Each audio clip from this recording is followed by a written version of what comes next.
सभी श्याम भक्तों को जय श्री श्याम। हम आ गए हैं रिंगस। ये है रिंगस का मोड़ और रिंगस के मोड़ से होते हुए हम बाबा श्याम के दरबार पहुंचेंगे और बाबा श्याम के दरबार के भव्य दर्शन करेंगे। तो रिंगस मोड़ पे आने के बाद आपको वहां से बहुत सारी सवारियां रहती हैं। अगर आपके पास अपना खुद का साधन नहीं है तो इस तरह से आप वहां जीप, बस वगैरह कुछ भी ले सकते हैं और वहां से बाबा श्याम के दरबार तक पहुंच सकते हैं। तो रिंगस जब आप पहुंचते हैं तो इस तरह से निशान ही निशान आपको दिखेगी। निशान यात्री दिखेंगे जो निशान यात्रा करते हैं, निशान धारण करके बाबा श्याम के दरबार तक पहुंचते हैं, जहां पर आप 18 किलोमीटर की यात्रा करते हैं। रिंगस से खाटू धाम तक की जो यात्रा होगी वो 18 किलोमीटर तक की पैदल यात्रा होती है, जो हर श्याम प्रेमी एक बार करना ही चाहता है। परंतु बहुत सारे श्याम भक्तों का ये प्रश्न होते हैं कि क्या हम पहली बार निशान यात्रा कर सकते हैं। तो देखिए, ये अपनी अपनी श्रद्धा के अनुसार होता है, परंतु हम यही कहते हैं पहले आप बाबा श्याम से मिलिए, बाबा श्याम के रूप का गुणगान करिए, बाबा श्याम को ध्यान करिए। अगर बाबा श्याम आपको अपना अद्भुत नज़ारा दिखाते हैं, उसके बाद अगर बाबा श्याम प्रेरणा देते हैं तो बाबा श्याम से मन्नत मांगकर आप निशान यात्रा कर सकते हैं। तो देखिए, खाटू धाम में इस तरह से जब आप जाते हैं तो पहले आपको रिंगस होते हुए बाबा श्याम के दरबार आना होगा। रिंगस में इस तरह के नज़ारे आपको देखने को मिलते हैं। दोनों तरफ आपको खेत है और बीच में एक सड़क है जो सीधी बाबा श्याम के दरबार तक यानी कि तोरण द्वार तक जाती है और तोरण द्वार से बाबा श्याम का जो दरबार है मात्र 1 किलोमीटर रह जाता है। तो निशान यात्रा जो होते हैं आप तोरण द्वार से भी कर सकते हैं। ये बीच बीच में आपको इस तरह के ढाबा वगैरह जो हैं, होटल्स वगैरह हैं, जो निशान यात्री होते हैं रुकने का जो जगह है वो सब आपको यहाँ पर मिलता है। बहुत खुशनसीब होते हैं वो लोग जो बाबा श्याम के दरबार में आते हैं और बाबा श्याम के दरबार में आकर बाबा श्याम के समक्ष हाजिरी लगाते हैं। बहुत सारे लोग बोलते हैं बाबा श्याम ने नहीं बुलाया, बाबा श्याम ने नहीं बुलाया, पर जाएंगे तो ही बुलाएंगे ना। तो देखिए, ये है रिंगस रोड और यहाँ पर कितनी हरियाली है और जहाँ हम ठहरे थे तो उसी जगह का ये नज़ारा है और वहाँ पर इस तरह के वाटर पार्क वगैरह बने हुए हैं। अगर बच्चों के साथ आप गर्मियों में जाते हैं तो ऐसे वाटर पार्क को भी आप वहाँ पर एंजॉय कर सकते हैं। बाबा श्याम के दरबार में जब आप दर्शन कर लेते हैं तो अपने बच्चों का थोड़ा मन बहलाने के लिए उनको यहाँ पर लेके आ सकते हैं। बाबा श्याम के दरबार में इसी प्रकार से भक्तजन आते हैं, बाबा श्याम के दरबार में हाजिरी लगाते हैं। अगर आप धर्मशाला में ठहरते हैं, बाबा श्याम के निकट आते हैं, तो आपको धर्मशाला में ठहरने के बाद अपनी एंट्री करानी पड़ती है, हाज़िरी लगानी पड़ती है। तो इस प्रकार से जब आप एंट्री करते हो, वहाँ पर अपने नाम वगैरह को लिखते हो, तो बाबा श्याम के दरबार में आपकी हाज़िरी लग जाती है। तो इस तरह के धर्मशालाएँ उपलब्ध हैं खाटू धाम में, जो आप मेरे पीछे अभी आप देख रहे हो। इस तरह की धर्मशालाएँ वहाँ पर आपको मिलेगी।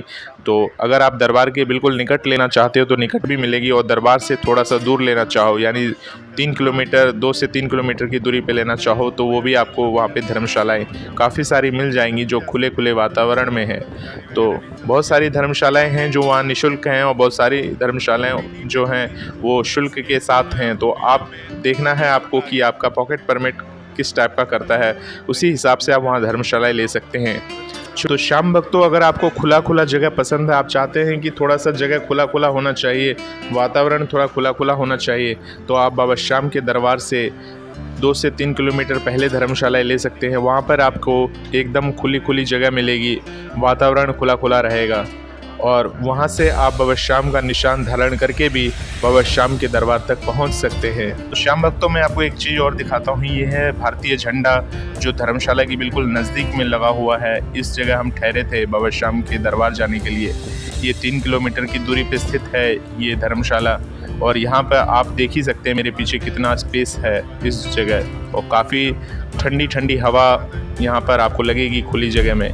इस तरह से जब हम सड़क पे आ जाते हैं, रिंगस के रोड पर आ जाते हैं, तो इस तरह से निशान यात्री आपको दिखेंगे जो बाबा श्याम का निशान धारण करते हुए चले जाते हैं। और ये है धर्मशाला जिसकी हम बात कर रहे हैं। हम किसी होटल वगैरह का प्रचार नहीं कर रहे हैं, किसी धर्मशाला का प्रचार नहीं कर रहे हैं। देखिए, वहाँ पर बिल्कुल निःशुल्क धर्मशालाएँ हैं काफ़ी सारी। ये धर्मशाला जो हम आपको दिखा रहे हैं ये निःशुल्क नहीं है, इसके लिए शुल्क है जो एक आम आदमी के लिए थोड़ा सा ज़्यादा है इसका शुल्क। परंतु आप अपने हिसाब से आपका जैसा पॉकेट परमिट करे, बाबा श्याम के दरबार आए हैं तो कोशिश करें, अगर आप अकेले हैं या साथ में बच्चे नहीं हैं या बच्चे हैं तो बाबा श्याम के दरबार के नज़दीकी ले, क्योंकि यहाँ से आपको फिर अगर आप पैदल यात्रा करते तो कर सकते हैं। अब देखिए हम आ गए हैं तोरण द्वार पर। तोरण द्वार का ये भव्य नज़ारा आप देख रहे हैं। तो इस तरह से तोरण द्वार पर जो श्याम भक्त होते हैं जमा हो जाते हैं, इकट्ठा हो जाते हैं और वहाँ पर सेल्फी वगैरह, वीडियो वगैरह जो है वो लोग बनाते हैं। बाबा श्याम का निशान जो है धारण किए होते हैं काफ़ी सारे लोग, और ये निशान जो आप देख रहे हैं वहाँ पे बेचने वाले होते हैं जो बाबा श्याम का निशान को इस तरह से बेचते हैं दरबार में। तो यहाँ से आप निशान वगैरह ले सकते हैं। कहते हैं कि तोरण द्वार से 1 किलोमीटर की दूरी का भी निशान यात्रा आप कर सकते हैं। ये है तोरण द्वार का भव्य नज़ारा, और यहाँ पे निशान जो है आपको हर रेंज में उपलब्ध है।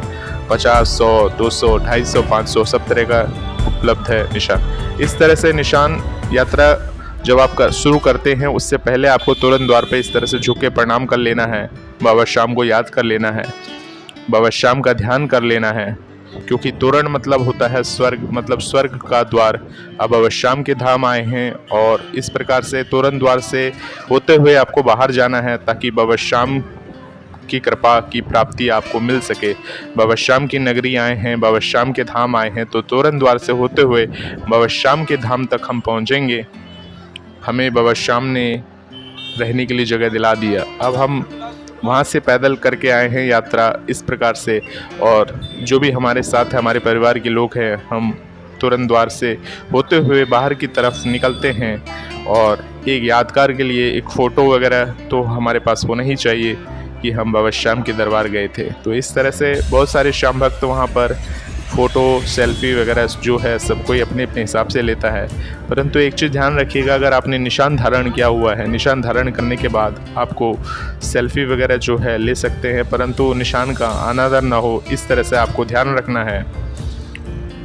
हालांकि काफ़ी सारे भक्त होते हैं, श्याम भक्त होते हैं, जिन्हें पता नहीं होता, वो निशान को कहीं भी रख देते हैं, तोरण द्वार पे साइड से रख देते हैं, नीचे रख देते हैं। तो इस तरह से ना रखें, निशान की मान मर्यादा को बना के रखें। देखिए जो निशान आप सामने देख रहे हैं, ये सब निशान तो बेचने वाले हैं, इन्होंने भी मान मर्यादित तरीके से ही निशान को वहाँ पर रखा हुआ है। और इस तरह से जब तक निशान आप धारण नहीं करते तब तक वो एक नॉर्मल निशान रहता है, और जब आप धारण कर लेते हैं तो बाबा श्याम का निशान हो जाता है। तो मर्यादित तरीके से आपको निशान को धारण करना है और बाबा श्याम के दरबार तक पहुंचना है। अब बाबा श्याम के दरबार में आ चुके हैं, बाबा श्याम के भव्य दर्शन कर लीजिए।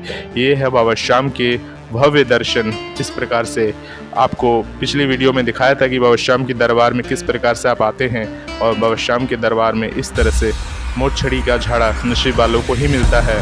पहली लाइन से अगर जो जाते हैं उनको ये झाड़ा मिलता है, जो कि बुजुर्गों और विकलांगों के लिए लाइन होता है। तो इस तरह से देखिए बाबा श्याम के भव्य दर्शन कर रहे हैं। आशा करते हैं बाबा श्याम की ये पसंद आई होगी आपकी वीडियो। बोलिए हारे के सहारे की जय, जय श्री श्याम।